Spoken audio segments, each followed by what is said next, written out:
बहुत समय पहले रायपुर के जंगल में रामू अपनी पत्नी लीला और अपने बच्चों के साथ रहता था। रामू के पास एक छोटी सी जमीन थी जिस पर वह खेती किया करता था। एक दिन उसकी पत्नी लीला कहती है, सुने जी, इस बार अपने खेतों में मिर्ची की खेती करना, क्योंकि मिर्चें बहुत महंगे हो गए हैं और मिर्ची की अच्छी बिक्री भी होगी। लेकिन लीला, मैं अपने खेत में अभी मिर्ची लगा दिया तो मिर्ची होने में समय लगेगा, तब तक घर का खर्चा कैसे चलेगा। अगर हमारे पास थोड़ी और जमीन होती तो मिर्ची उगाते तो हम आगे चल के और पैसा मिलता। मेरे पास थोड़े पैसे हैं, आप उससे जमीन खरीद लो। आखिर मैं पैसे क्यों बचा कर रखती हूँ, ताकि हमें जरूरत पड़ने पे मदद आ सके। आप अगर पैसे ले लोगे तो मुझे बहुत खुशी होगी। लेकिन मैं ये पैसा कैसे ले सकता हूँ? आखिर तुमने ना जाने कितने दिन से वो पैसा इकट्ठा कर रही हो।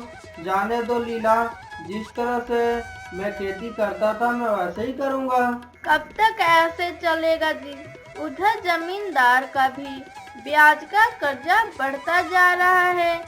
जी मेरी बात मान लो जी, इसी में हम सबकी भलाई है। ठीक है लीला, अगर तुम कहती हो तो मैं तुम्हारा पैसा लेकर कुछ जमीनें खरीद लेता हूँ। अगले दिन रामू लीला से पैसे ले लेता है और वह थोड़े से जमीन खरीद लेता है और बोने के लिए खेतों की तैयारी करने लगता है। रामू के खेतों में काम करते देखकर वहाँ पे राजू कौवा भी आ जाता है और उससे पूछता है, अरे ओ रामू, इस बार नया खेत में क्या उगाओगे? अरे रामू भाई, इस बार मैं मिर्ची का खेती करूँगा। ये तो तुम सही कह रहे हो, मैं भी इस बार मिर्ची का खेती करूँगा। अब मैं चलता हूँ, मुझे भी बहुत काम है। इस तरह से वहाँ से राजू कौवा चला जाता है। रामू अपने खेतों में मिर्ची के बीज डाल देता है। फिर से कुछ दिन बीतने के बाद दोनों पति पत्नी खेतों में आते हैं। मिर्ची को देखकर दोनों बहुत खुश होते हैं। भगवान की कृपा से हमारी मिर्ची की फसल बहुत अच्छी हुई है लीला। अब इन मिर्ची को और अच्छे से देखभाल करनी होगी लीला। दोनों पति पत्नी खेतों का बहुत अच्छे से देखभाल करते हैं। कुछ दिन बीतने के बाद रामू का बेटा उससे कहता है, पापा आप मेरे लिए बाजार से ढेर सारे मिठाई लेकर आना। ठीक है बेटा, मैं तुम्हारे लिए ढेर सारी मिठाइयाँ लेकर आऊंगा। रामू बाजार में मिर्चा बेचने जाता है। वहीं पे राजू कौवा भी होता है, जो कि राजू कौवा का मिर्चा कोई भी पक्षी नहीं ले रहे थे। सब रामू से मिर्चा ले रहे थे। यह सब देखकर राजू कौवा को बहुत गुस्सा आता है।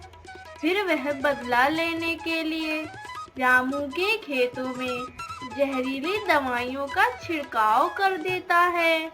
फिर अगली सुबह रामू खेतों पर जाता है तो हाय लीला, मैं तो बर्बाद हो गया। लीला, किसी ने हमारे खेत में दवाइयाँ डाल दिया था जिससे कि मिर्ची के सारे पौधे सूख गए। लीला, अब मैं क्या करूं? आप चुप हो जाएं, रोए मत, हम कुछ ना कुछ कर लेंगे। आप ऐसे हिम्मत मत हारें। फिर अगली सुबह लीला की दोस्त सुहानी आती है उसके घर। अरे लीला, क्या हुआ? तुम इतनी उदास क्यों हो? अरे सुहानी, मैं क्या बताऊं तुमसे। तुम कुछ दिनों के लिए जंगल से बाहर घूमने के लिए गई थी, तभी अब मिर्चे की खेती कर रखे थे।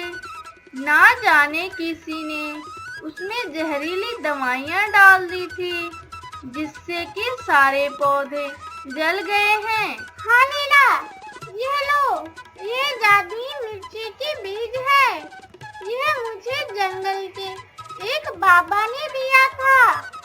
मेरे तो यह किसी काम का नहीं है। तुम्हें तो पता ही है कि मैं खेती नहीं करती हूँ। इतना कहकर सुहानी वहाँ से चली जाती है।